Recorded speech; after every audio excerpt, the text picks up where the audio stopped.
here. Look at verse number 1. Let's look at how the one world government is established according to Revelation chapter number 6. Look at verse number 1. It says, "And I saw when the Lamb had opened one of the seals, and I heard, as it were, the noise of thunder, one of the four beasts saying, Come and see. And I saw, and behold, a white horse, and he that sat on him had a bow, and a crown was given unto him, and he went forth conquering and to conquer." So let me just first point out that the Antichrist obviously is a fraudulent Messiah, is he not? He's a fraudulent Messiah, and the reason we know this is because of the fact that right off the bat, when he comes on the scene, he's coming on a what? On a white horse.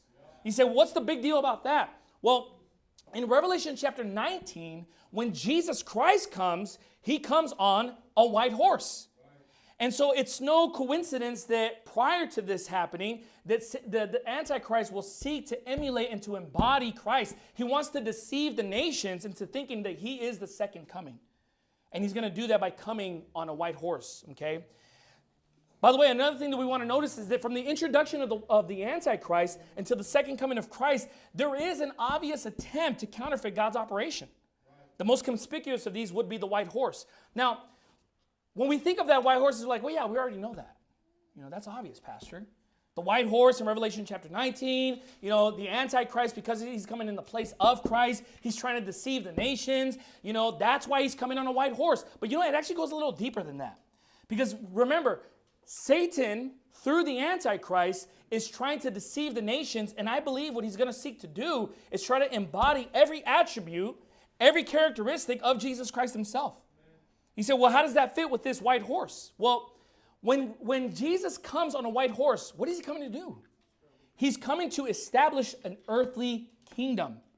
And what does he do prior to that? He destroys the enemies of God. So after he destroys the enemies of God, he's seeking to establish an earthly kingdom. What is the Antichrist doing when he comes on the scene? He's coming on a white horse, going forth conquering and to conquer, to destroy the enemies of God and to establish his earthly kingdom, what we would know today as the New World Order. This is why this is taking place here. So he's a pseudo-savior, so to speak.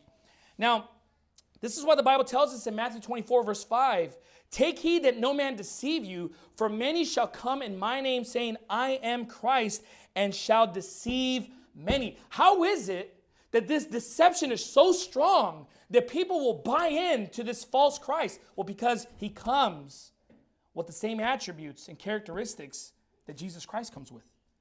And if you have apostate Christians who are not saved, using these new Bibles and listening to these Zionist preachers, they're going to bite into this hook, line, and sinker without any problem. Okay? So I believe that the Antichrist will seek to personify Jesus Christ in every way in order to deceive mainstream Christianity. We see that right off the bat with the white horse. He will be a counterfeit Christ. Now, go with me, if you would, to 2 Thessalonians chapter number 2. 2 Thessalonians chapter number 2.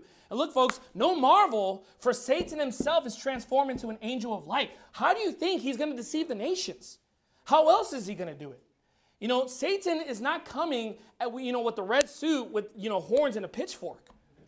He's coming as a savior of the world to deceive the nations. So that's the